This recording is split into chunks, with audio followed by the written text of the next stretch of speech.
안녕하세요. 오늘 저희와 함께 살펴볼 자료는요. 한국 사회의 선거 공정성 문제 제기에서 좀 더 나아가서 더 근본적인 사회 진단과 해법을 제시하는 그런 글입니다. 네. 많은 분들이 선거 과정에 뭔가 좀 문제가 있는 것 같다? 이렇게 느끼시는데 이게 속 시원히 해결은 안 되고 좀 답답하다. 이런 이야기들이 있잖아요. 네, 맞아요. 이게 내용이 유권자 수보다 투표용지가 많다거나 뭐 특정 후보 기표용지가 발견됐다 이런 의혹부터 시작해서요. 심지어 투표지가 밖으로 나갔다거나 뭐 대리 투표, 중국인 개입설까지 상당히 좀 심각한 의혹들을 제기하고 있더라고요. 근데 이게 그냥 정치적인 문제다 이렇게만 보질 않아요. 아, 그런가요? 네, 우리 사회 구성원들, 특히 뭐랄까 지식인들의 내적인 힘, 여기서 이제 내공이라고 표현하는데 그 내공이 부족하고 또 진정한 의미의 교육이 좀 부재했기 때문에 이런 상황까지 온 거 아니냐 이렇게 진단하고 있습니다. 와, 내공 부족, 교육 부재. 상당히 근본적인 접근인데요. 그렇죠. 그럼 이 자료를 통해서 저자가 말하는 그 근본 원인들 있잖아요. 뭐 내공 부족, 교육 실패, 또 지식인의 책임 문제 이런 걸 좀 살펴보고 또 제시된 해법, 자살제로 프로젝트나 사회부모 역할 같은 것까지 한번 깊이 있게 파헤쳐 보겠습니다. 네, 좋습니다. 그래서 이 내용을 통해서 현재 우리 상황을 좀 다른 시각으로 이해하고 이런 관점도 있구나 하고 새로운 통찰을 얻으시는 데 도움이 되었으면 합니다. 자, 그럼 바로 본론으로 들어가 볼까요? 네, 먼저 문제 인식부터 좀 짚어보죠. 선거 과정에 대한 어떤 의구심, 이게 사회에 꽤 퍼져 있고 또 다수가 문제를 알면서도 이걸 어떻게 해결하지 못하는 그런 무력감이 존재한다는 그 현실 자체에 좀 더 주목을 합니다. 크게 한 3가지 정도를 이야기하는데요. 첫 번째가 바로 내공의 부재입니다. 내공이요? 무협지에 나오는 그런 건 아닐 테고. 하하, 네. 그런 건 아니고요. 여기서 말하는 내공은 뭐 개인적인 수양 이런 걸 넘어서서요. 사회 전체를 좀 올바른 방향으로 이끌 수 있는 어떤 집단적인 윤리의식 아니면 정신적인 성숙도 뭐 이런 걸 의미하는 것 같아요. 사회 전체의 정신적 성숙도. 네. 우리가 물질적으로는 뭐 잘 살게 되고 지식은 많이 늘었잖아요. 근데 이런 내적인 힘, 그러니까 영혼의 성장이라고 할까요? 이게 부족해서 사회가 좀 방향을 잃고 있다. 이런 진단인 거죠. 사회 전체의 내적 성숙도가 부족하다. 이게 그럼 교육 문제하고도 바로 연결이 되겠네요. 정확합니다.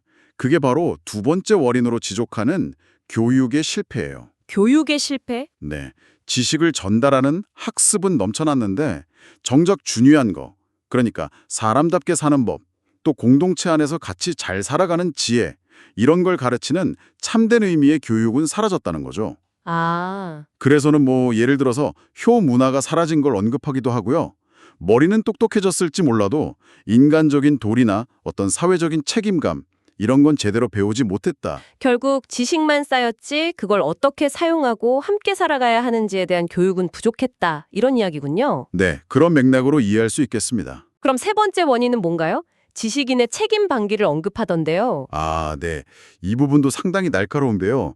이 자료는 기본적으로 지식인이라는 존재가 사회, 그러니까 공동체의 어떤 지원과 희생 위에서 성장한 존재라고 봐요. 사회에 빚을 졌다? 그렇죠. 그런데 많은 지식인들이 그냥 개인의 어떤 이익 추구, 뭐 영달에만 몰두하면서 이런 사회적 책임을 좀 외면해 왔다. 그래서 실제로 사회에 기여한 바가 별로 없으니까 이제 와서 어떤 목소리를 내도 사람들이 잘 안 듣고 힘이 실리지 않는다. 이런 논리로 이어집니다. 일종의 도덕적 권위를 잃어버렸다는 지적으로도 읽혀요. 사회적 역할에 대한 정말 따끔한 지적이네요. 한편 이 자료에서는 현 상황을 주도한다고 보는 어떤 특정 세력에 대한 분석도 내놓고 있다면서요? 네, 그 부분은 저희가 좀 중립적으로 전달해 드려야 할 것 같은데요. 이 자료의 관점에서는 특정 세력이 과거에 좀 무시당했다거나 하는 그런 소외감 혹은 피해의식에서 비롯된 어떤 복수심 이런 걸 갖고 있다고 봐요. 복수심요? 네, 그리고 권력을 잡아서 부와 자원을 좀 독점하려는 그런 의도가 있다 이렇게 분석합니다.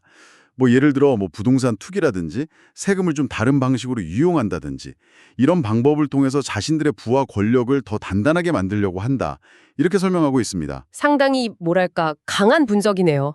이런 좀 어두운 진단 속에서 그럼 해결책은 뭘로 제시하고 있나요? 아까 대한민국 자살 제로 프로젝트라는 게 있다고 하셨는데 네, 이게 굉장히 파격적인 제안이에요. 그냥 뭐 자살 예방 캠페인 이런 수준이 아니고요. 2030년까지 자살률을 0% 제로로 만들겠다 이런 목표를 내겁니다. 제로요? 와, 그게 가능한 목표인가요? 이 잔료에서는 이걸 단순한 사회운동이 아니라 인류 전체에 큰 영향을 줄 수 있는 일이다. 이렇게까지 이야기하고 있습니다. 정말 담대한 목표네요. 근데 이걸 그럼 어떻게 실현한다는 거죠? 사회 부모라는 개념도 있었잖아요. 바로 그 사회 부모가 핵심입니다. 지식인들이 먼저 나서서 사회 전체의 부모 역할을 자처해야 한다는 건데요. 사회 부모요? 네. 근데 이게 그냥 말로만 하는 게 아니에요. 구체적인 행동으로 책임감을 보여주고 참여하는 시민들의 네트워크를 만들자는 거예요. 아, 실질적인 참여군요. 그렇죠. 이런 사회 부모가 정말 수백만 명 정도 모여야 그래야 실질적으로 사회를 바꿀 수 있는 힘, 그 동력이 만들어진다고 보는 겁니다. 단순한 상징이 아니라 변화를 위한 어떤 재정적 기반, 참여 기반을 마련하자는 거죠. 그렇군요. 자, 그럼 마지막으로요. 이 자료가 앞으로의 상황은 좀 어떻게 전망하고 또 우리에게 뭘 강조하고 있는지 좀 정리해 주시죠. 네, 이 부분이 또 상당히 중요합니다. 이 자료는요, 선거 결과가 어떻게 되든 간에 그 이후에 꽤 큰 혼란과 파장이 올 거라고 예측해요. 혼란이요? 네. 그리고 현재 어떤 정치 체제가 그렇게 오래가지 못할 가능성도 크다고 보고 있습니다. 그래서 당장 눈앞의 선거 문제나 정치적인 혼란, 여기에만 너무 빠져들지 말라고 강조해요. 그런 현상은 사실 더 깊은 문제의 그냥 증상일 뿐이다. 이런 시각인 거죠. 네, 오늘 살펴본 자료는 선거 공정성 문제라는 표면적인 현상 아래에 있는 어쩌면 더 깊은 한국 사회의 병리 현상들, 그러니까 내적 성장의 부재, 참된 교육의 실패, 또 지식인들의 사회적 책임 문제 같은 것들을 아주 날카롭게 지적했습니다. 네, 맞습니다. 그리고 그 대안으로 자살 제로 프로젝트와 사회 부모라는 상당히 구체적인 길을 제시했고요. 네, 핵심은 분명한 것 같습니다. 네, 자료의 표현을 빌리자면 사회가 혹시 크게 흔들릴 때 그때 다시 바르게 세울 준비를 지금부터 해야 한다는 점, 이걸 기억해야 할 것 같습니다. 그렇습니다. 자, 오늘 이야기 나누면서 이 자료가 지식인은 사회에 빚을 졌다고 말하는 부분이 인상 깊었는데요. 당신께서는 혹시 자신이 가진 지식이나 기회를 통해서 우리 사회나 공동체에 대해 어떤 책임감을 느끼고 계신가요? 한 번쯤 이 질문을 스스로에게 던져보시는 것도 의미 있지 않을까 싶습니다.